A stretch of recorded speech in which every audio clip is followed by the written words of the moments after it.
Hi friends, welcome to Saro Selva's vlog. இன்றைக்கி மல்லிகைப்பூ எப்படி உருட்டி கட்டுறது மாலை மாதிரி அப்படிங்கிறத தான் நம்ம பார்க்க போகிறோம். எங்கள் ஊரில் நல்லா பெரிய பெரிய மல்லிகைப்பூவாக கிடைக்கும். நீங்கள் பிகினர்ஸாக இருந்தீங்க அப்படின்னா பெரிய பெரிய மல்லிகைப்பூவாக இருக்கிற மாதிரி பார்த்து வாங்கிக்கோங்க. இந்த மாதிரி காம்பு நல்லா நீளமாக இருக்கணும். அப்போ தான் நமக்கு ஈஸியாக கட்டி பழக முடியும். நான் பூ வாங்குறப்போ எக்ஸ்ட்ராவாக நூல் கொடுத்தாங்க. உங்களுக்கு நூல் கொடுக்கல அப்படின்னா எக்ஸ்ட்ராவாக நூல் எடுத்துக்கோங்க. இந்த நூலை தண்ணியில் நனைச்சிட்டு வச்சுக்கோங்க.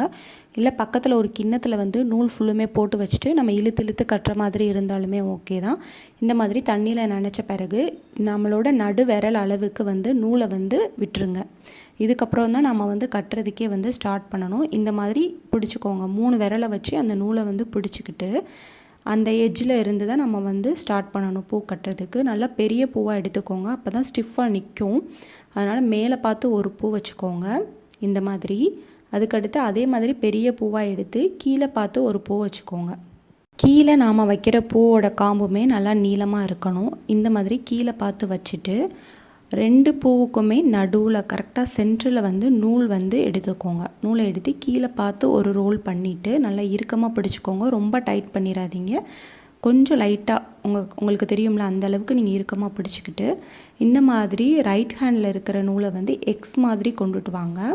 நான் கை கட்டுறேன் பார்த்தீங்களா, இந்த இடத்துக்குள்ளே நம்ம அந்த பூ வரணும். அந்த ரவுண்ட்குள்ளே நமக்கு வரணும். வந்த பிறகு லைட்டாக பிடிச்சி இந்த பக்கம் இழுத்தீங்கன்னா அழகாக நாட் விழுந்துடும். அவ்வளோதாங்க. ரொம்ப டைட் பண்ணிடாதீங்க. பூ கட்டாக சான்ஸ் இருக்குது. அதனால் கொஞ்சம் பார்த்து பக்குவமாக டைட் பண்ணிக்கோங்க. இதே மாதிரி அடுத்த பூவையும் நான் கட்டி காட்டுறேன் பாருங்கள். இந்த மாதிரி பெரிய காம்பு இருக்க மாதிரியே பார்த்து வச்சுக்கோங்க. கீழேயுமே அதே மாதிரி பெரிய காம்பு இருக்கிற மாதிரி பூவை எடுத்து வச்சுக்கோங்க. பூவுக்கு நடுவில் அந்த நூல் வரணும். அதே மாதிரி கீழே கூடி ஒரு சுற்றிட்டு நம்மளோட ரைட் ஹேண்டோட கட்டை விரலை வச்சு அப்படியே ஒரு உருட்டி விடுங்க. நான் வீடியோவில் காட்டுற மாதிரியே பண்ணுங்கள். அதுக்கப்புறம் நாம் ஒரு நாட் போட்டுடலாம். இந்த மாதிரி மெதுவாக பிடிச்சி இழுத்துக்கோங்க. பிகினர்ஸாக பழகிறவங்க ரொம்ப பொறுமையாக கட்டி பழகுங்க. அப்போ தான் ஒரு 2 நாளில் உங்களுக்கு ஸ்பீட் வந்துடும். இனிமேல் தான் நீங்கள் மல்லிகைப்பூ உருட்டி கட்டி பழக போகிறீங்க அப்படின்னா கண்டிப்பாக இந்த வீடியோவை கடைசி வரைக்கும் பாருங்கள். ஏன்னா நான் லாஸ்ட்டில் தான் சொல்லியிருப்பேன், 4-5 ஜோடி நம்ம வச்சு கட்டின பிறகு தான் அந்த ட்ரிக் பண்ண முடியும். அதுக்காக தான். ரொம்பவே அழகாக இருக்கும். கண்டிப்பாக லாஸ்ட் வரைக்கும் பாருங்கள். இந்த மாதிரி ஒரு 4-5 ஜோடி நீங்கள் வச்சு கட்டிக்கோங்க. ஃபஸ்ட்டு நான் கட்டிக்கிறேன்.